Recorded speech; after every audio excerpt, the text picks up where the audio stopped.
The war in Ukraine is having far-reaching consequences. Russia's dwindling influence is leading to flare-ups of violence in former Soviet nations, including the world's first official Christian country, Armenia. Chuck Holton has this story. Just after midnight on September 13th, Azerbaijan launched a large-scale attack against its neighbor, Armenia. It's the latest battle in a long-running conflict between the Muslim-majority Azerbaijan and Armenia, a country that claims to be the world's first Christian nation. But the attacks on Sunday have more to do with money than with religion. It's the worst attack since 2020, when Azeri forces pushed into the exclave of Artsakh, taking lands populated by Armenians since the time of Noah. CBN was there to witness how the Azeri military put little stock in the value of civilian lives.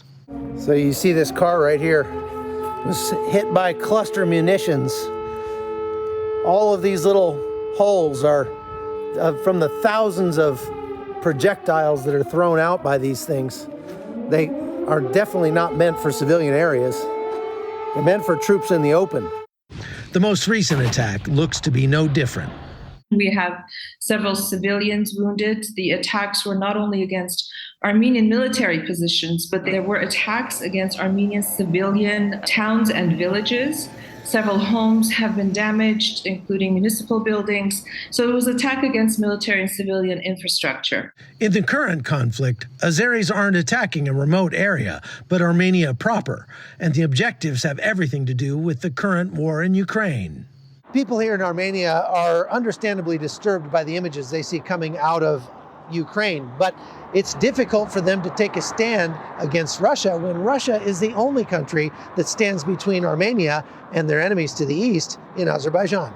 It's extremely concerning because they are attacking the sovereign territory of the Republic of Armenia, escalating this situation, this theater of hostilities to an all-time high, and it's a very, very dangerous situation at the moment. The reason they want that is the connector between Azerbaijan and the autonomous country of Nakhchivan to Turkey, and that will allow them to have a pipeline of oil. Indeed, Western leaders have been meeting recently with Azerbaijan's president to discuss how to get more of the country's oil to make up the shortfalls from Russia this winter. That may have emboldened the Azeris to make this move. I think this is about money. I think this is about taking those lands right now, because that's where the majority of the attacks are happening. The U.S. government has so far refrained from condemning the attacks, calling instead on both parties to return to the negotiating table. There can be no military solution to this conflict. We urge restraint from any further military hostilities. We also encourage both governments to reestablish direct lines of communications across diplomatic and military channels, and to recommit to a diplomatic process to resolve the crisis. Armenia relies on Russian peacekeepers to uphold a 2020 ceasefire. Given the distraction of the war in Ukraine, Russia may be unable to keep a lid on the hostilities here.